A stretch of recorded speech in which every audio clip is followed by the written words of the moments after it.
cheat day muna tayo ngayon. So, depende sa inyo kung mag-set kayo ng cheat day sa inyong pagda-diet. Kami kasi ni Wifey ay nakaset ng Saturday, cheat day. And then the whole week, yan, control sa pagkain. So, meron si Wifey na inihanda dito na pork cutlet. Ayan, na bili namin to sa SM Supermarket. Maganda tong i-prito, i-fried, i-crispy dahil maninipis lang yung cut. Ayan. So, tirahin natin. Combination with, ayan, Coke. Ayan. Napakalutong.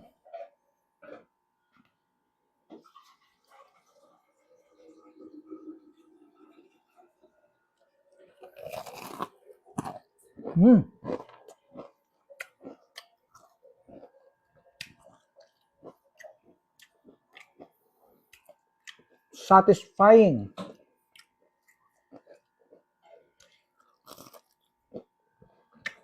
Ako kasi, humihigop ako ng suka pag ganitong kalutong at kasarap yung sinasawsaw.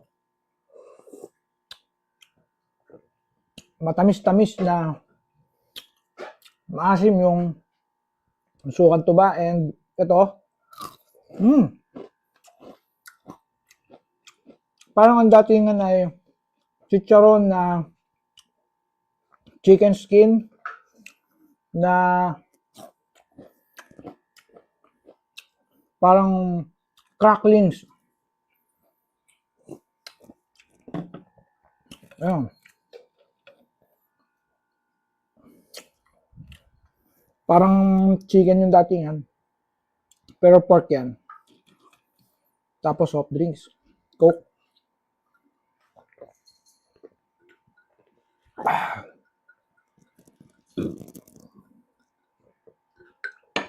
And don't forget to take good care of yourself pag kumakain kayo ng mga ganito. So, kailangan meron kayong pang-suporta. Dr. Daily Fish Oil. Once a day lang to. FDA approved. And at the same time, meron itong vitamin D3. Kaya ideal. So, safe na safe kayo dito. This is my trusted fish oil. Ayan. This is under Puritan. So, maglalagay ako ng yellow basket dyan para ma-check out nyo or link para ma-start nyo ng maproteksyonan at masuportahan ang inyong katawan dahil yan ay nakakapagbigay ng maayos na proteksyon pagdating sa inyong dugo. Cholesterol ang usapan dyan. Lowering the cholesterol, supporting the body to fight heart disease. See you in my next content. Bye for now.